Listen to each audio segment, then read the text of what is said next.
Halo teman-teman, selamat datang di podcast kami. Oke, kali ini perkenalkan, nama saya Faizin Dwi, saya host di podcast kali ini. Dan pada kesempatan ini kita dapat kedatangan tamu 2 orang. Silakan perkenalkan Mas. Baik, terima kasih Mas Faizin. Wah, seharusnya kan sudah kenal juga ya, kita sudah kenal kan Mas? Iya. Seharusnya mah udah kenal, cuman kita kenalan sama penonton di YouTube kita. Perkenalkan, nama saya Pandu Purnomo, saya taruna dari Politeknik Ahli Usaha Perikanan semester 3. Kebetulan selama semester 3 ini saya belum pernah lihat ke kampus dan memang pendidikannya masih online dikarenakan masih pandemi seperti ini ya. Untuk prodinya saya mengambil jurusan Prodi Penyuluhan Perikanan yang dimana kampusnya berada di Bogor.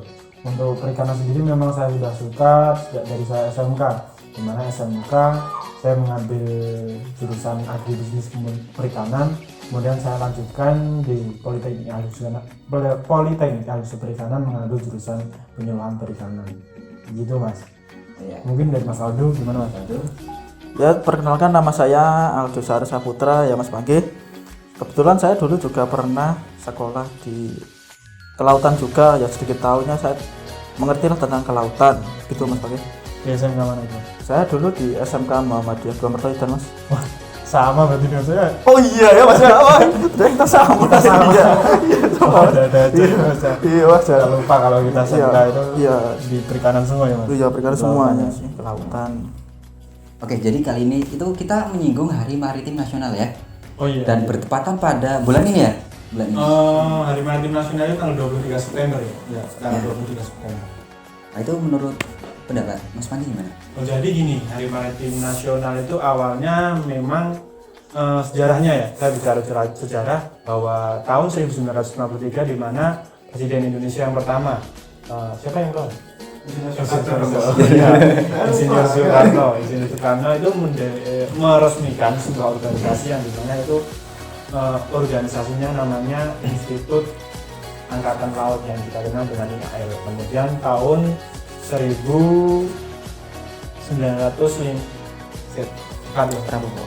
kemudian tanggal 1900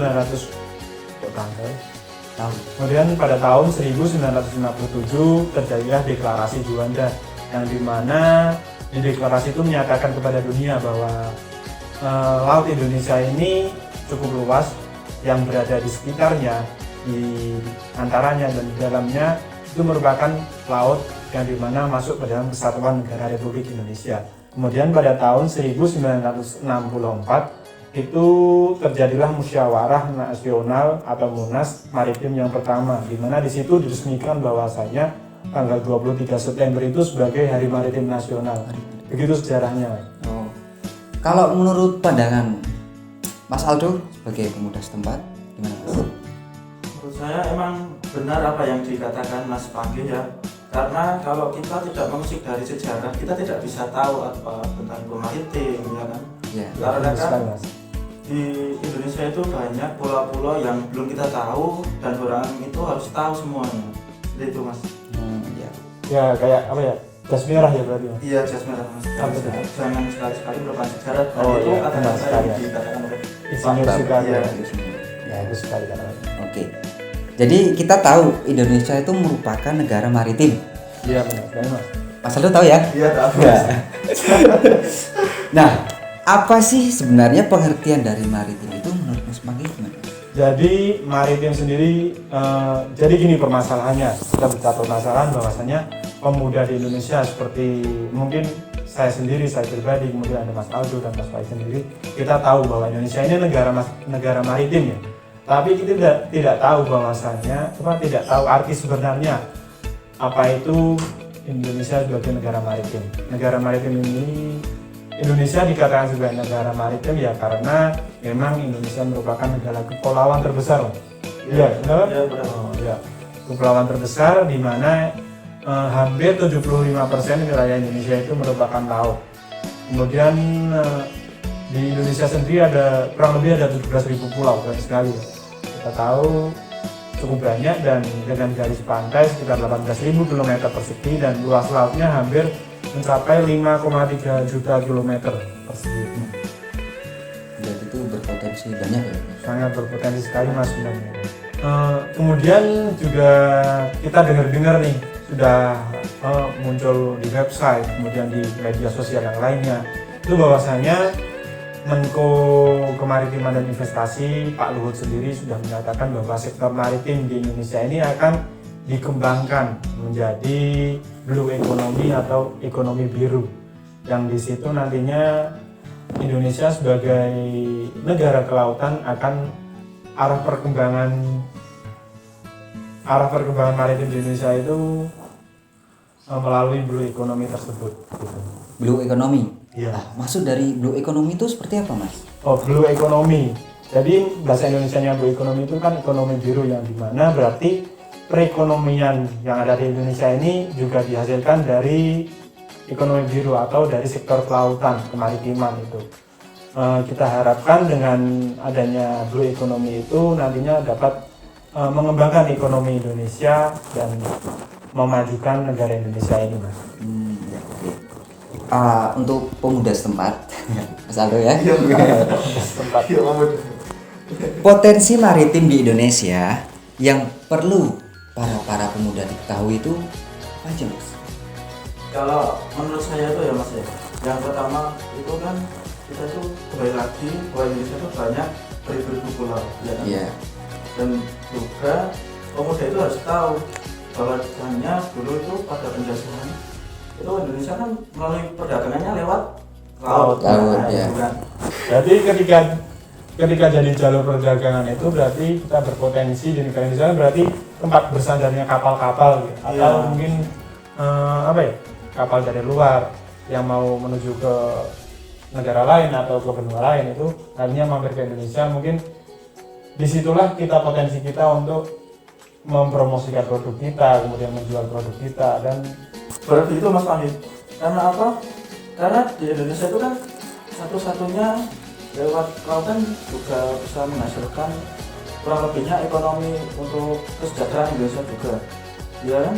ya, Berarti yang kita harapkan itu pemuda juga tahu hari maritim, sejarah maritim itu ya. iya benar sekali, Mas. Benar yang dikatakan tadi, Mas. Sebagai pemuda kita harus sadar atau kita harus tahu bahwasanya perhatian maritim itu sendiri.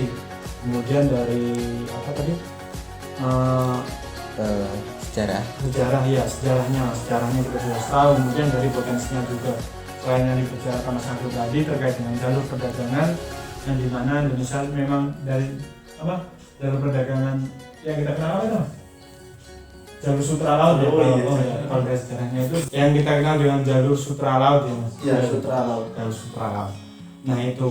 Kemudian selain dari jalur perdagangan tadi juga kita sebagai pemuda harus tahu potensi kekayaan laut, baik itu hayati maupun non-hayati, Mas. Untuk hayati sendiri seperti dari perikanan, kemudian ada hutan mangrove, kemudian ada terumbu karang. Nah itu potensi hayati yang cukup melimpah dan cukup besar di Indonesia. Untuk non-hayatinya sendiri, Indonesia itu memiliki potensi besar sebagai pertambangan, ya. Punya pertambangan seperti minyak bumi, kemudian ada gas alam dan lain sebagainya. Itu cukup melimpah di Indonesia. Itu potensinya, Mas. Berarti kita terutama para generasi muda itu memang seharusnya ya kita patut mengetahui, mempelajari apa itu maritim, mulai dari sejarahnya sampai ya apa keuntungannya gitu. Nah, kita tahu Indonesia itu terkenal dengan maritimnya ya. Iya, benar. Luas, kaya. Masa dulu seperti itu. Nah, dan yang jadi pertanyaan, kenapa di negara Indonesia ini tingkat kemaritimannya itu belum berkembang? Oh iya. Ya mungkin itu yang pertama ya, kalau dari saya pribadi pendapatnya itu karena dari segi pendidikannya, di mana segi pendidikan atau wawasan tentang kemaritiman di Indonesia khususnya bagi pemuda seperti kita sendiri ya Mas, itu masih rendah tingkat pengetahuan kemaritimannya. Mungkin itu hal terjadi karena kurangnya perhatian pemerintah terhadap kita lah, intinya pendidikan yang seharusnya kita dapatkan dari sejak kecil lah intinya tentang kemaritiman, tapi belum kita dapatkan, mungkin baru didapatkan dari dunia SMK ataupun di kuliahan begitu. seharusnya di dunia pendidikan atau wawasan kemaritiman ini kita dapatkan sejak dini supaya kita itu sadar. Begitu Mas. Oke, itu menurut Mas Panggi ya. Iya. Sekarang dari ke pemuda setempat, Mas Aldo. Ya Mas Fajin, saya hanya menambahkan sedikit saja bahwasannya di sektor kemaritiman Indonesia itu berkurangnya kesadaran masyarakat juga dan juga kurang diperhatikannya oleh pemerintah, sehingga masih banyak kekurangannya juga di sektor kemaritiman. Begitu Mas. Berarti gini ya Mas, apa? Intinya masyarakat atau sumber daya manusia maritim itu masih rendah kualitasnya, yang dimana mereka itu belum sadar dan kurang minat terhadap dunia maritim, yang dimana itu menyebabkan mereka itu tidak tahu potensi sebenarnya bahwa maritim Indonesia ini dunia kemaritiman di Indonesia ini sangat melimpah, dan jika itu potensinya dimaksimalkan mungkin bisa mengembangkan Indonesia ini sebagai poros maritim dunia gitu ya. Oh iya. Apa sih peran kita para pemuda dengan adanya Hari Maritim Nasional? Baik, jadi dengan adanya Hari Maritim Nasional ini kita sebagai pemuda ya, maknanya dengan adanya hari itu kita harus sadar bahwa kita memiliki potensi yang cukup besar terkait dengan kemaritiman. Kita sebagai pemuda Indonesia, sebagai generasi penerus bangsa dan sebagai tonggak dari bangsa Indonesia, kita harus mengembangkan potensi tersebut, di mana dengan dikembangkannya potensi tersebut nantinya kita dapat mewujudkan Indonesia sebagai poros maritim dunia yang saat ini belum tercapai, dan mewujudkan visi misi Indonesia sesuai dengan yang direncanakan. Dan juga kita juga bisa merealisasikan dari permintaan Menko Kemaritiman dan Investasi tadi Pak Luhut, yang dimana menjadikan guru ekonomi atau sektor perikanan kelautan, ekonomi biru ini menjadi daya kembang bagi bangsa Indonesia. Kita juga sebagai pemuda harus sadar bahwasanya memang dulu kita istilahnya gini, kalau dulu kita berada di lautan sampai lupa daratan, sedangkan kita saat ini kita hidup di daratan lupa di lautan. Nah, itu yang harus kita pelajari, dan kita harus gali kembali bahwasanya kita jangan sampai melupakan yang namanya laut gitu. Karena laut itu sumber kehidupan, di mana di situ kekayaannya cukup melimpah dan perlu potensinya untuk digali dan dikembangkan, begitu Mas. Kalau dari sudut pandang Mas Aldo gimana Mas? Dari saya Mas Fajin, yang terutama kita jangan lelah, jangan lengah. Ayo kita sama-sama memperbaiki sistem kemaritiman Indonesia, dan kita harus melestarikan itu semua. Terima kasih Mas. Kalau untuk pemudanya gimana Mas? Kalau pemuda lebih ditingkatkan lagi kesadarannya, karena bagaimanapun itu adalah investasi terbesar kita juga yang harus kita budayakan dan kita harus jaga. Terima kasih. Oke, jadi seperti itu teman-teman, tingkat kesadaran kita itu perlu ditingkatkan terkait tentang kemaritiman, sejarah kemaritiman dan lainnya. Terima kasih buat teman-teman yang sudah menonton video ini. Jangan lupa di like, komen, dan juga di subscribe. Oke, mungkin ada pesan-pesan buat pemirsa.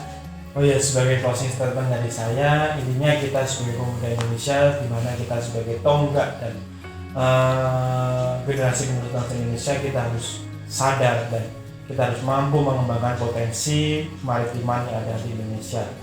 Hidup di laut, intinya kita jaya. Laut merupakan sumber kehidupan. Mungkin itu saja dari saya. Mungkin closing dari Mas Aldo gimana? Closing dari saya nggak banyak bicara ya Mas ya. Apa yang sudah dikatakan Mas Panggi itu udah benar semua, sudah menyangkut kemaritiman. Betul? Benar kok. Ya. Yang pertama, kita punya prinsip ketika kita sudah di depan, kita tetap jaya. Begitu Mas.